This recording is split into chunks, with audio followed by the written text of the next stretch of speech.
যে জাতীয় সঙ্গীত আছে আপনারা জানেন যে রবীন্দ্রনাথের লেখা এই গানটি বাংলাদেশের জন্মেরও আরো বহু আগে তিনি লিখেছেন।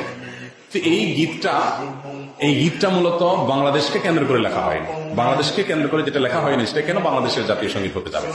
যেই গীতের মধ্যে কোথাও বাংলাদেশ শব্দটাই নেই সে গীত কিভাবে এদেশের জাতীয় সঙ্গীত হতে পারে? বিধায় আমি তো মনে করি যে এই দাবিটা অযৌক্তিক না, যে আমাদের জাতীয় সঙ্গীত পরিবর্তন করা এটা সময়ের সবচেয়ে গুরুত্বপূর্ণ দাবিগুলোর মধ্যে থেকে একটি। এক জিনিস আর সেটাকে পূজা করা আরেক জিনিস। ইসলাম আমাকে এটাকে পূজনীয় করতে বলে নাই।